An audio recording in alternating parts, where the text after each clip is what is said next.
All right, welcome back. Welcome back to the Late Night Podcast. I'm your host Isaac Basson, and I'm here with Darius Kipyego, who is a 146 800 runner and a 218 1K runner. He's currently ranked number 3 in the NCAA in the 800, and he's top 5 all time in the 1K. So, Darius, thank you so much for coming on. I appreciate you. Thank you so much for having me. Awesome. Let's get into it. So, you came into Iowa State in 2021. And you came in a stud. You were good in high school. You had PRs of 142 and 405, or 152, sorry, through 800, and then 405 in the 1500. And you first raced a 1K at the Wu-Pig Classic, running 221. Even though this was your first race, maybe it wasn't your welcome to the NCAA moment. So I'm just kind of curious, what would you say your welcome to the NCAA moment was? I think my first one was not that specific 1K, but kind of a couple weekends later, my first 800, and just really getting crushed by a lot of the older guys, and just that feeling of not being that top dog in high school, and obviously running 221 that first year, like obviously got that great feeling. Um, but then yeah, coming back and then running, I think it was like 149.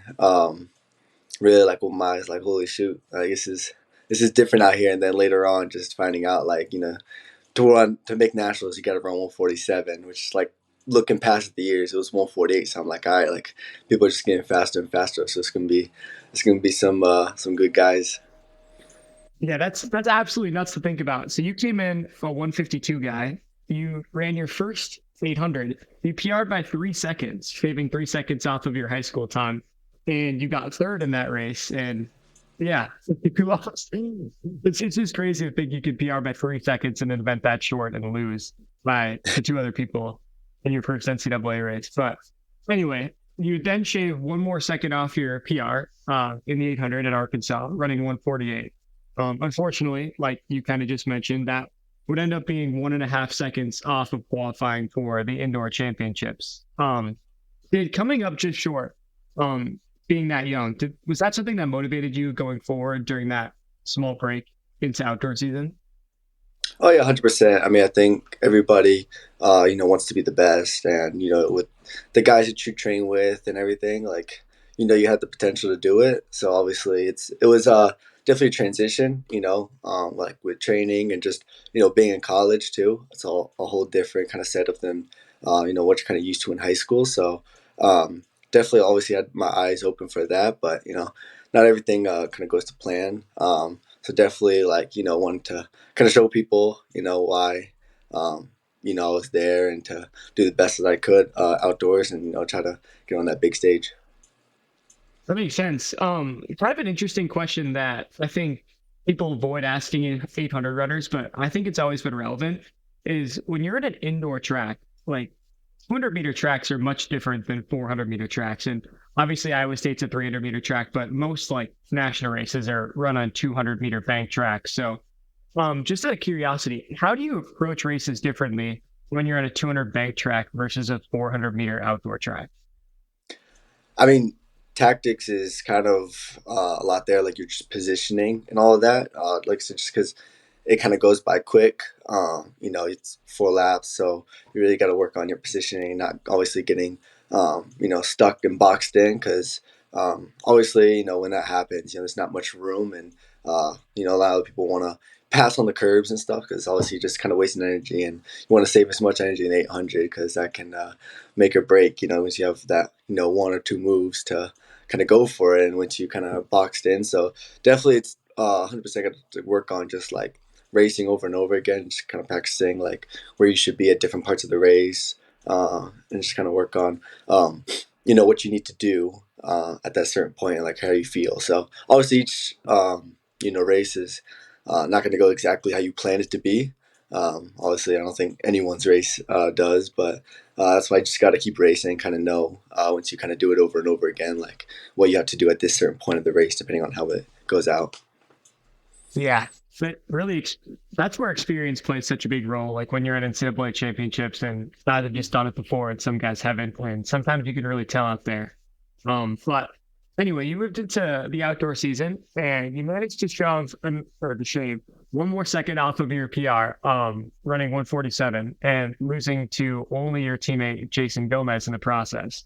So you beat a lot of studs, two of them on your own team, including Peter Smith and Sebastian Gentle.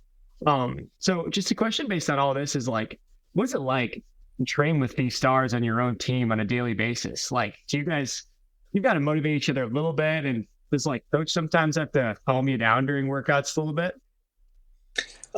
There's a little bit, obviously, of kind of going back and forth to, who's going to be the last one to, end off the workout with big kick. But honestly, it was really nice to see kind of where you're at. Obviously, when you train with those guys, like not being that fastest person to train with, obviously, is like some motivation because when you train with that person, you want to beat them so bad. So obviously, it brings a lot of motivation on who I want to beat and how fast I want to run.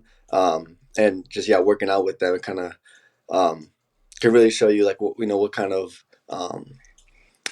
like pace that you can run and how fast you are. So obviously, coach kind of lets us kind of do our own thing. Sometimes he won't say anything because obviously that's motivation. So sometimes there will be days where he's like no one be kicking. It's just kind of just a nice easy workout. We're not trying to do anything crazy. So it all just kind of depends on the day and just to see kind of where we're at in the season. Cool. Yeah, that's awesome. Well, um, moving on from that, your first like real tactical race was Fleet 12s, where you got to race Green Carranza, Bruce Gomez, Yusuf Bismana, national champion, and your own great teammates once again. You placed second in that final, losing to only the national champion Yusuf Bismana in the process. Was that had to have been a confidence builder for you, right? Like, what was that experience like overall? Your first kind of like major Big 12s where you're racing that loaded 800. Oh, I mean, I was, very nervous. Obviously, it was kind of felt pretty good that Zahafi kind of wasn't in there. Obviously, when he ran 143 and he dropped out, I was like, all right, like I could definitely win this thing. So, obviously nerve wracking, but to race all those guys and kind of go out, I knew I was in the shape to do it. With running 147 kind of so early on, I knew it was there. And obviously 800's all about that person can kick the last and can find like the extra gear. So obviously, it was a big confidence booster, kind of going into regionals, knowing that what potential I can do. I think I like even split that 800. Obviously, I was a little tactical, going out a little slower than I expected. But it was definitely a crazy race to think about. How it all went down, and looking back at it, I'm like, yeah, like freshman year, like I don't know, kind of how I did that. Just kind of had that chip on the shoulder, wanted to beat everybody. Um, but yeah, it was cool. I mean, looking now to how like good all those guys are, it obviously like felt really good, and yeah, I was pretty happy with that performance. Yeah. Yeah, I believe you only lost by, was it 0.3 seconds to Yusuf Bismana? Yeah. Looking at the results, so that's a big close race, even in an 800. But um, like you said, it was a confidence builder going into regionals, and later you would go to regionals, and probably I, I'm going to describe it as your biggest wake up call for the first time in really probably your career.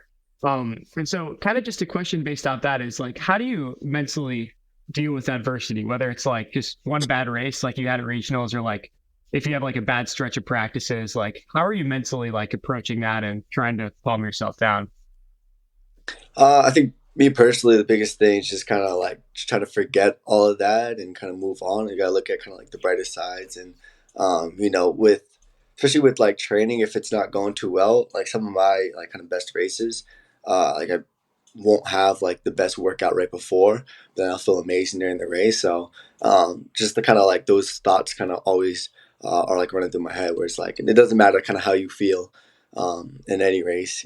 Just the person who feels the best, or just even the person that's not even training could always come on top.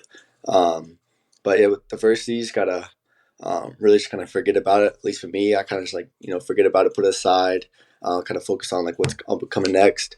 Just kind of talk to some people, just kind of hang out, and like not really kind of dwell on it. Just gotta leave it in the past and kind of move on. Just like live your life as, you know, nothing just happened, you know. So Exactly. Exactly. Well, I mean, no matter what way you look at it, I mean, that was a great freshman year. A mantra I would live by is 90% of freshmen are bad. So if you're not bad, you're part of the minority, right? Because I mean, most people just aren't really ready for the next level. But you finally got a break.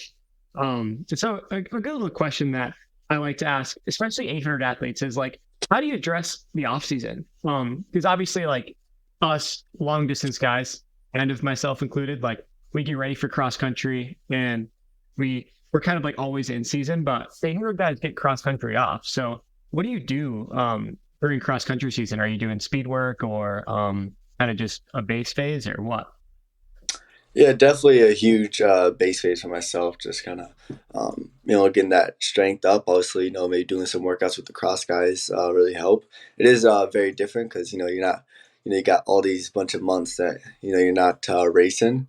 So nothing that we go crazy. Just kind of just getting stronger kind of every week and just trying to find not too much speed, obviously, because speed kind of comes more when you start racing and kind of going into more season. But it kind of changes kind of every year depending on what we feel like is best. Sometimes we could like this race. This year I had my first cross country race, which I hated, but it was definitely like good to see kind of where you're at strength wise and just kind of see how you're going to be looking up into the new season. Um, but yeah, just kind of working with the guys, kind of we're in our own little little group, so we just kind of are more focused on the 800 rather than you know trying to worry about too much strength or speed. That makes sense. Yeah, it's got to be a good combination of both, right? Because even if you're not racing cross country, I mean, you still have to be fit from January all the way through May. I mean, Hmm. when our season's ending. So it's really important to get a solid base phase in there, like you said. But you then went into 2023 indoor, and you opened your season in the 147 mark, evening your PB from last year. And then unfortunately, you'd end up finishing 4 spots away from qualifying for indoor, which ended up being less than zero point 0.1 seconds, if my math is right. Yeah. Yeah. Um, I hate to use the same word again, but it must have been unbelievably like frustrating and motivating, like going into outdoors, knowing you're there. It just kind of needs to fall right into place, right? Yeah, it was definitely difficult kind of going to know that, how close you were. Because obviously, when I first came in, I'm thinking, to make nationals, you got to run 148. And then it's 147. And the next year, you're running that 147 low. And then just to find out that you have to run 146. So obviously, everybody's getting faster. It was definitely difficult to know because obviously, I like to think that I was in some 146 shape and was able to run it, but just kind of didn't find just the right race. But yeah, it's definitely difficult knowing, especially when you got teammates that are going because obviously you want to beat them, and when you're doing workouts with them, it's difficult to know they made it. But like I was super happy for them that they made it. Obviously, it's that chip on your shoulder that you want to do everything you can to beat them. So definitely kind of had to take that. Kind of going into the outdoor season, knowing that you want to definitely make the outdoor championships because obviously that's the biggest thing that matters. Indoors really fun, but outdoors is obviously what everybody kind of looks forward to. Um, but yeah, no, it's difficult trying to figure out, what I needed to kind of do differently, or if I needed to do anything differently, and kind of finding, the right headspace and kind of just finding out just what I needed to do going outdoors and if we need to change anything. Yeah. Well, but I think looking at your T-first has been probably the most interesting of anyone I've interviewed thus far, because most people have this like definitive breakout. And with you, it's just super consistent small improvements. I just feel like every year, every season, you're taking 1 second off your time. You know what I mean? And Yeah. like what you kind of just said, like that 1 second that you ended up taking off from 148 low or 147 high to that like 147 low mark, like usually that would be enough, but the NCAA has just gotten so good that you made that improvement and it just didn't happen to be enough. but like that's not something that you can fault yourself for because you did make that improvement still. It just didn't happen to me enough that year. But anyway, kind of just like continuing off of that, you went into outdoor and you ran similar marks with your consistent. You ran 147.41, which was 0.03 seconds away from your indoor mark, but improvement from your outdoor mark from 1 year ago. And then you would go on to the NCAA prelims and you advanced one round this time, one further last year, but then came up one short of missing Oregon. And so I think like it just kind of defines this trend, right? That you're making it further every single year, but you end up coming up just short, which is like good motivation into the next year. But an interesting question that we kind of want to ask based on the round system is like, do you purposely not use 100% of your energy like in a first prelim round, or are you kind of just like, I just want to make this next round. I don't want to think about energy management. I don't want to think about any of that extra crap.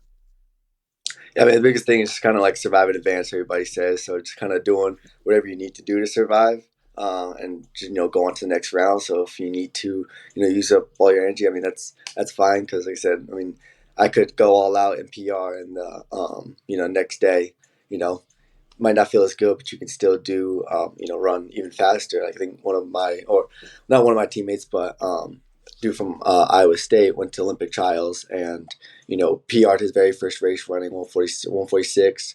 Next day ran 146 again, made the trials finals, and then ran 145. So kind of shows you that, it doesn't matter how you feel or whatever you need to do. 'Cause at the end of the day, once you get to how strong you are and all that speed, and when everything kind of comes together, it kind of doesn't matter how you feel. And when you get to that level, you kind of feel a lot better because you have it kind of under your legs.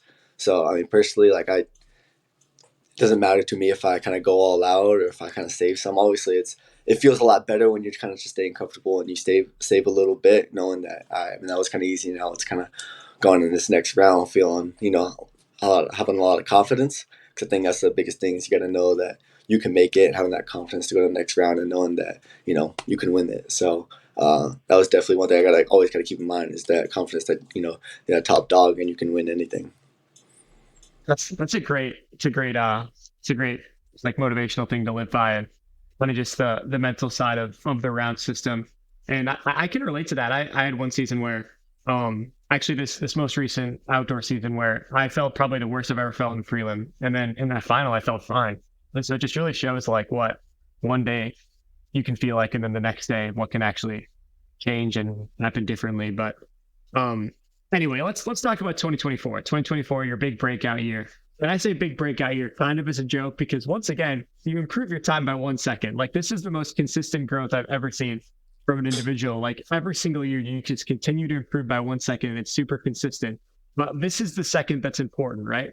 The difference between a 148 runner and a 147 runner is obviously very significant, but the difference between a 147 runner and a 146 runner, which is where you're at now, is massive. That 146 mark is everything. So you dropped to 146 indoor in the 800. Um, what do you credit this improvement to? Obviously, you've continued to consistently improve every year, but what do you credit your consistent improvement to? Are you just like super consistent with your training? Do you have dietary stuff that you focus on, or like, yeah? I mean, I think it's obviously a lot of like kind of small things and different things that you kind of focus on. Obviously, Suds has really put on, a great plan for me and kind of changing some things that we've done from last year. So obviously that's really helped kind of working a lot on kind of the speed side. So he's, had this whole plan for a long time now, and kind of being I would say a lot more focused, but kind of working with our group that we have, kind of a little smaller group, I will say, like our 800 group than we've had in the past years, to really, kind of dial in. And obviously, junior year, you're kind of the upperclassman, so you definitely, are a lot more experienced, I will say, having all those times where I messed up, like in regionals last year, being one spot off, just kind of knowing when out slow, you got to know, when to kick early or just find that extra gear. But yeah, I mean, looking at everything, like, obviously working on my diet is a big thing because you got to, eat good, feel good, all that stuff, and make sure you get enough sleep. But honestly, I think definitely just people around me has like helped me a lot, and I think coaches kind of put up a good plan for our training that it's a little different, but obviously it's been working, and we've taken some big strides to get to this point, and yeah. Yeah. I, I must say, you are one of the fittest 800 runners that I've ever seen. And what I mean by that is like you seem to have like the strength to run a pretty quick mile as well. Like, um, is that ever something you think about getting into? Um, so that's a great question because I would love to break four one day, or I think I can do it, but it's I'd rather do 2 laps or 4 laps than a mile. Shorter the better. But I mean, yeah, it's something that I would love to do, but we'll see if it fits in the cards with training if coach allows me to do so. Cool, cool. And an interesting reason why I asked that is because I actually I got to see your 1K up close and personal at the Cyclone Open, but you you almost set a national record, and you were less than a half second off of the national record. Um, when you have 1 lap to go, right? So you're 700 in that 1K, and Iowa State's one of those great tracks where you've got that little clock at the finish line, so you're looking at your time every single lap. When you got 1 lap left, what's going through your mind when you're looking at that clock and thinking, "Man, I'm right on pace. This pacer must have done a great job." Yeah. Oh, that was amazing. Honestly, I don't even look at the clock. I'm just kind of looking. I'm just kind of trusting the guys up front. But no, yeah, some great pacing there. Great pacing by the guys. But no, I mean, with 1 lap to go, I mean, even in any race, I'm kind of just telling myself like, oh, like I'm feeling good, and kind of just like remembering, what kind of coach told me to do before the race. I mean, honestly, because like during the race, I mean, because I don't hear anybody. Like even with coach like yelling, like I can't really hear him, so I'm just like kind of focused and kind of just talking to myself the whole race. So just kind of telling myself like, oh, just like feeling good, and when I get to that certain spot where I need to like kind of make that shift and really go for it, then I made that. And obviously a little disappointed that I came up a little short, but really happy that showed like how fit I was, and to run that fast time, like break the school record, which I will really wanted to break Jason's record. It's one thing that when I came here, I was like, I can definitely break that. Like it's something I want to do. Obviously, I want to make your mark at Iowa State. So just those little things where I was really looking forward to it and wanted to go for it. And yeah, just kind of all the cards played out perfectly, and yeah, felt good. Cool, cool. Well, if you're experiencing all this success, the 218 1K, the 146 800, so early on in the season, um, does is there any thoughts of like the Olympics and the trials down the line? And then if so, are you like at all gonna change your training during the indoor season? Like, hey, maybe I kind of want to peak later in June as opposed to like peaking in May this time because it is an Olympic year. Um, I think yeah, definitely. Obviously, Olympics is a little far out. Still gotta be able to run the a little quicker time before I kind of start thinking about that. But obviously, like going to trials and obviously knowing that when you get there, kind of doesn't matter because it's gonna go out quick, hopefully, and you can definitely run the time.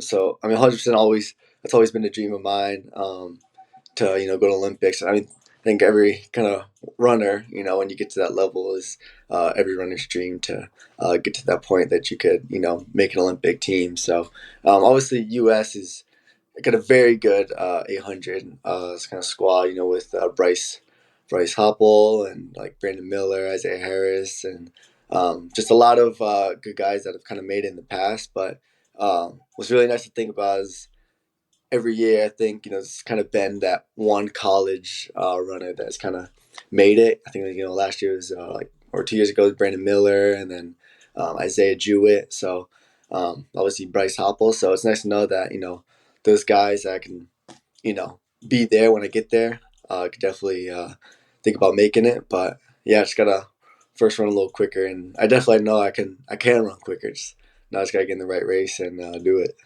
Exactly. Yeah. That's a good mindset to have, especially I think in the US trials, like you never really know what race is gonna happen. Like it could be a 144 day, like you said, and you could get a huge PR out of it, or it could be one of those where it's like, hey, we're going to jog the first lap and we're going to run 148. And so you never really know, but that's why they have the race, right? Because it's always an experience. But anyway, just going back to the NCAA stuff here. You and your team last week got an NCAA DMR qualifier. So now you're in the DMR and you're in the 800. Little sneak peek for your fans out there. What do we think we're going to run at indoor nationals this year? Definitely 800, and depending on how that goes, and how I feel during after that, we might hit the 1200, or maybe an 800 leg in the DMR, because obviously I think it was years ago, 2019 or 18 or whatever, when one of our guys, I mean, he's doubled in the DMR and 800, and he felt good and fine. So definitely might hit the DMR, but we'll just have to wait and see. Cool. So are you definitely ruling out doing the mile leg of the DMR? Probably. All right. You heard it here first. He's probably not doing the mile, guys. Well, including both indoor, like you said, indoor nationals coming up. What would you say your goals are for the rest of 2024? I mean, obviously going to indoor nationals, knowing that I can definitely be in there to go for the win. Obviously, it's something that love to do. I know I can do it, and some good guys, but obviously, got to have that confidence on going in there with knowing that you can win it. So obviously, making that final and winning the whole thing is definitely, nice to big goal of mine. And then obviously, since not making outdoor nationals so far, definitely making it and making finals, and obviously, yeah, again, just know you can win that whole thing, and that's really the only goal I got. Yeah, no, that's a good goal. That's been my goal too for the last 19 years, however long I've been in the NCAA. Anyway, um, should we expect to see you trying to run professionally in the future? Like, is this something you want to continue after college? 100%. I mean, yeah, running professionally, I love running. So, when you love it, you've been doing it for so long, it's something that you want to continue on doing. So, obviously, that's something that I would love to do. And if I get the opportunity, love to take a part of it. But, just got to wait and see, and just got to also just kind of run the times first to be able to go pro. Cool. That's an awesome answer. Well, anyway, just a couple more questions for you. I don't want to take too much of your time, but this happened to your brother in Devin Kipyego, who's with a 4 flat miler in high school, which pretty incredible. But it kind of seems like everyone's running 4 flat in high school these days. I mean, just absolutely mad. But does having him next to you at Iowa State motivate you to be better? And then what do you think that dynamic is like between you two? Is it like you want to beat each other? Or is it kind of like you're kind of his mentor, or like what is that like? It's definitely a little bit of both. It was there's some pros and cons. Obviously, having your brother there, you have to, when you live with them for so long, sometimes you're like, oh, they want a little space. But now I was happy that he came to Iowa State. Obviously, it's nice that I could kind of be that mentor for him to help him out, kind of whatever is needed. Obviously, I went through it myself, so with him being here, like kind of show him the ropes a little bit. But at the same time, with our being different events, don't race each other too much. Obviously, there's a lot of trash talk between us, better and stuff. But at the end of the day, we get spread apart a little bit just because we got different things to kind of focus on. But that is nice having him around to just kind of chill, and kind of always, it's always nice having a family member to be for if I need to be there for him, if he needs to be there for me. So yeah, and I enjoy his presence sometimes. But yeah, no, but yeah, definitely some trash talk going on a lot. Oh, gotta love it. Gotta love it. That brother relationship being at the NCAA level is just gold. Super special. But anyway, my last question for you, and I asked this to everybody. What would you say your secret is? And it's kind of crazy to ask that. But kind of a good example that I like to give for me is I like to jump rope, because I think it like improves foot speed. So if I like do sets of like really, really quick jump roping, um, yeah, is there anything that you do that you'd say that's like different, or? I don't know, people make fun of you for it, but it works. Like, is there anything like that? Not too much, honestly. I mean, so I'm a big, F1 fan. So like before my races at home, I'll be hopping on the wheel just to kind of get in that race type mindset, and just kind of getting that feeling of what you need to do in a race. So that's just what I do. I got a whole like kind of set up for Formula One that I'd be racing, but yeah, that's a little secret. That's probably the coolest answer I've heard so far. You got a Formula One setup. That's pretty cool. Well, anyway, that's all I got for you. Thank you so much, Darius, for joining me today, and we'll get this out as soon as possible. Yeah, thank you so much for having me. I really appreciate it.